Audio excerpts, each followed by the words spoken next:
In our weekly portion, the parasha starts off, וידבר אדוני משה לאמור נשאו את ראש בני גרשון גם הם לבית עבודם ומשפחותם.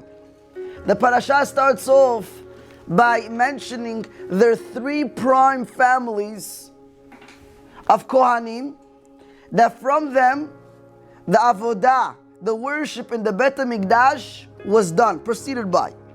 And the three mishpachot, the three families were Gereshon, Kehat, and Merari. Gereshon was the first family the Torah talks about in this week's parasha on what their job was in the Bet HaMikdash. And then the Torah goes on to speak about Kehat and Merari. These three names are a little diverse, a little complex. There's a greater meaning in these three words, in these three names.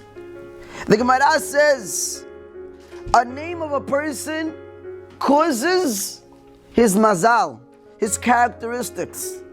That means when a person has a name, according to that, he will live his potential. He will see a lot of success because of the name in itself.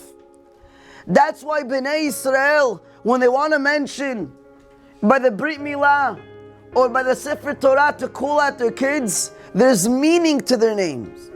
It's not some random name, John or Joe or Jill or Jack. There's a meaning to the name. And therefore it's very important that a person be called in the names of the Torah.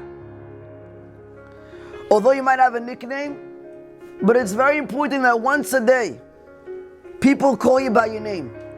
Because when they call you by your name, you me'orer in shamayim, you awaken the person's neshama, you awaken the person's mazal.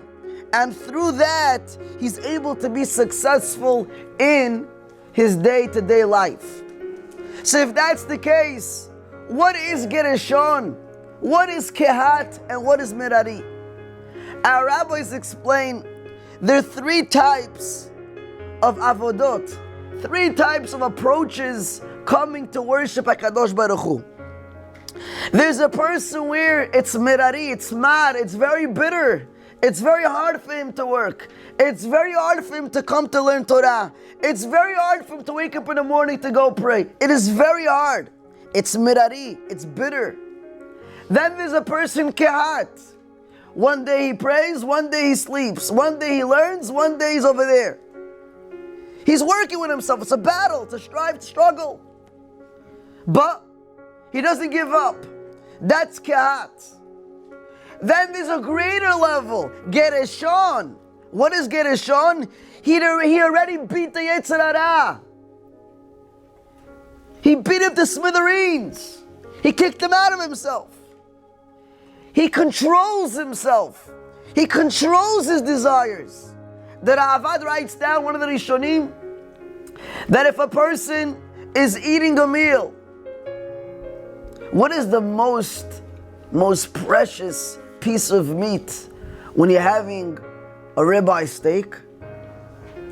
Is it the first piece or is it the last piece? First. Most of us, probably the first piece, right?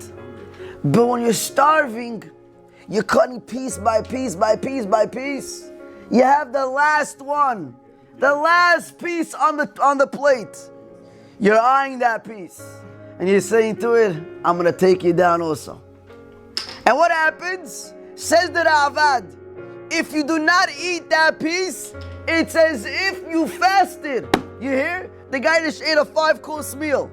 All he left was a little rice, a little piece of steak. Says the Ravad, if you wholly control your desires, it's just like a person who's fasting the whole day. Because in Shamayim, there's no difference. There's no difference how much a person did. There's a difference in what was the matter. What was the situation that he was in? Who are we talking about? What did he actually do? Many people could finish Shas. The question is, did Shas go through you or you went through Shas? Did you learn? Did you acquire something?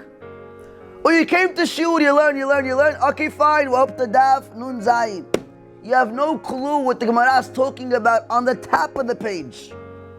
No clue. Chacham B'Tzimon Abba Shaul, Rav Ovadiah's Chavrutai would say, God does not count the pages. You know what He counts? He counts the hours. He counts the efforts. The Torah starts off very precious point. A very important point. A point that we should take out to our day-to-day life. That whether you're from Gereshon, whether you're from Kehat, whether you're from Merari, Hashem wants your avodah. Hashem wants your work. Hashem wants your effort. It doesn't make a difference what level you are. Don't compare because you ain't the other guy. You don't understand what's going through. You don't understand what type of parents he has. You don't understand what type of brother he has. You don't understand what he's going through in life. So don't judge. The only person we should be judging is ourselves. Look in the mirror. Are you perfect? No. So start working on yourself. That's the first lesson that a person should take. Gereshon, Kehat, Merari, whatever you are. Where was the avodah? It was in the Bet HaMikdash. That's our avodah. Every person is a miniature of Bet HaMikdash. Each and every single one of us. We're all Bet HaMikdashim. And HaKadosh Baruch Hu tells us, I want your avodah. I want your worship. I want your effort. Whatever it is. One day you could be Gereshon. Nobody will get to you. You're sitting and learning, you're striving, you're helping your mother, you're helping your friends, you're going to Shul Torah, you're asking the Rashbas question.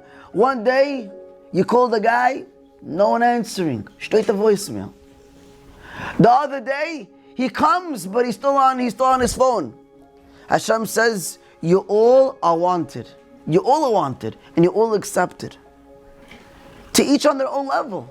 But I want to see you strive. That's it. I want to see you strive. I want to see you work on yourself. I want to see you grow. I want to see you elevate yourself. So no matter where you are, no matter where you came from, no matter where you're going, you have to know, you have to strive. You have to fight today to live today. Forget about tomorrow. You fight today to live today. Yesterday was gone. Tomorrow we don't have. All you have is now the moment.